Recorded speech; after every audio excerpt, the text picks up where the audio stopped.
अस्सलाम वालेकुम। आज मैं एक क्वेश्चन लाया हूं जो प्रोपोर्शन के हवाले से है और ये 7th क्लास में मौजूद है। अब यहाँ पर how to check whether four numbers are in proportion.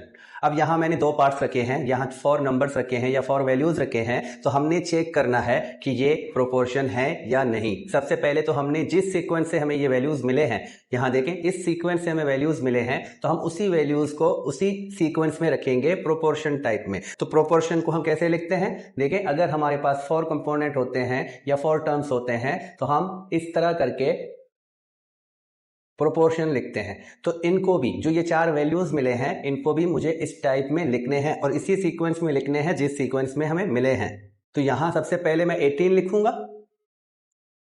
फिर 24 को इसके साथ लगाऊंगा तो ये बनेगा एक रेशियो, और इक्वल लगाने के बाद इन दोनों को साथ में रखूंगा 30:40। तो इस तरह ये एक प्रोपोर्शन मैंने बनाया है। अब हम इसको चेक करेंगे क्या ये वाकई एक सही प्रोपोर्शन है या नहीं। और प्रोपोर्शन के लिए हमारे पास 2 तरह के चेकिंग है, एक तो दोनों को फ्रैक्शन बनाओ और सिंप्लीफाई करो, और दूसरा मेथड जो है वो लॉ या प्रॉपर्टी या रूल्स जो है हमारे पास, product of means is equal to product of extreme. ये दोनों चीजें आप सीख चुके हो पिछले क्लासों में, तो यहां पर आप दोनों में से कोई एक अप्लाई कर सकते हो। तो देखिए यहां पर मैं अगर इनको फ्रैक्शन टाइप में लिखूंगा तो ये जो 18:24 है ये फ्रैक्शन में ऐसे लिखा जाता है, और इक्वल करता हूं मैं इसको तो 30/40। अब इनको सिंप्लीफाई करना है सेम टेबल से। अब यहां देखें 18/24, अगर मैं इसको सेम नंबर से सिंप्लीफाई करूं तो इसके लिए 6 का टेबल 3 टाइम, तो 3 टाइम मैं 6 का टेबल पढ़ूंगा मुझे 18 मिलेगा, और 4 टाइम मैं 6 का टेबल पढ़ूंगा तो मुझे 24 मिलेगा। तो इस तरह इसका जो सिंपलेस्ट फॉर्म है 3/4, तो इसको अगर मैं रेशियो में लिखूंगा तो दोबारा मैं इस तरह रेशियो टाइप में ऐसे करके लिख सकता हूं। अब मैं इसको सिंप्लीफाई करूंगा, देखिए इसके यहां पर 0 है, ये भी 0 है।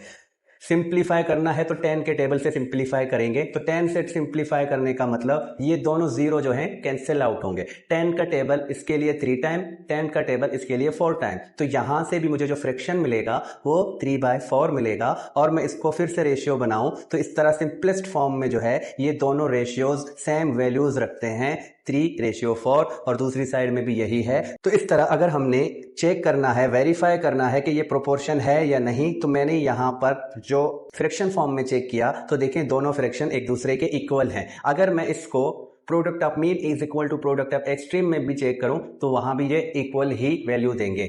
अब सेकंड में देखें, यहां भी मैं इसी सीक्वेंस से इसको प्रोपोर्शन में लिखूंगा तो 14:19 इज इक्वल टू 3:4। अब इसको मैं product of mean is equal to product of extreme करके लिखूंगा तो ये दोनों प्रोडक्ट ऑफ मीन है और ये दोनों प्रोडक्ट ऑफ एक्सट्रीम है। तो हम इन दोनों को मल्टीप्लाई करते हैं तो 3 × 19 इज इक्वल टू यहां से 4 × 14। तो अगर मैं इन दोनों को मल्टीप्लाई करूं तो मुझे रिजल्ट क्या मिलेगा, 57 इज इक्वल टू, और इन दोनों का मल्टीप्लाई करूं तो मुझे रिजल्ट मिलेगा 56। अब देखें मैंने यहां पर इस वाले प्रोपोर्शन को देखा, मैंने product of mean is equal to product of extreme किया तो दोनों इक्वल नहीं हुए, तो यहां ये दोनों इक्वल नहीं हैं, तो समझो कि ये प्रोपोर्शन में नहीं है। अब इसको अगर मैं इस टाइप में भी करूं तो 14/19 इसको मजीद मैं सिंप्लीफाई नहीं कर सकता, और इसको मैं फ्रैक्शन टाइप में लिखूंगा तो इसको भी मैं मजीद सिंप्लीफाई नहीं कर सकता। तो इस तरह ये दोनों रेशियोज जो हैं एक दूसरे के इक्वल नहीं हैं। तो यहां मैंने आपको product of mean is equal to product of extreme की तरह भी समझाया, जिसमें ये वैल्यूज आए तो यहां से हमें कंफर्म हो गया कि ये प्रोपोर्शन नहीं है। और इनको मैंने जब फ्रैक्शन टाइप में लिखा तो फ्रैक्शन में भी ये मजीद सिंप्लीफाई नहीं होते, तो ये वैल्यू रखता है 14/19 का और ये वैल्यू रखता है 3/4 का। तो इस तरह ये दोनों जो हैं एक दूसरे के इक्वल नहीं हैं, तो ये एक प्रोपोर्शन नहीं है। और यहां पर ये प्रोपोर्शन है। अगर मैं इसको सिंप्लीफाई करूं, इन दोनों का मल्टीप्लाई करूं और इन दोनों का मल्टीप्लाई करूं तो मुझे सेम वैल्यू मिलेगा। देखिए मैं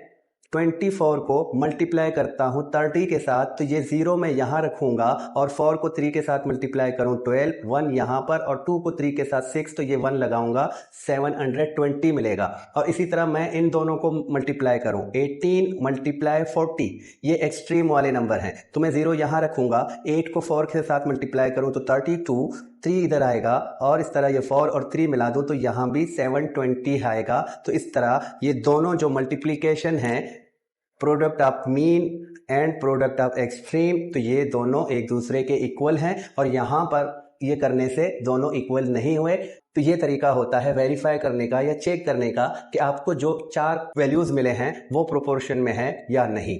तो कभी भी आपको एग्जाम में मिलेंगे तो आप इस टाइप से चेक कर सकते हैं। अब नेक्स्ट वीडियो में आएंगे, तब तक के लिए खुदाफिज।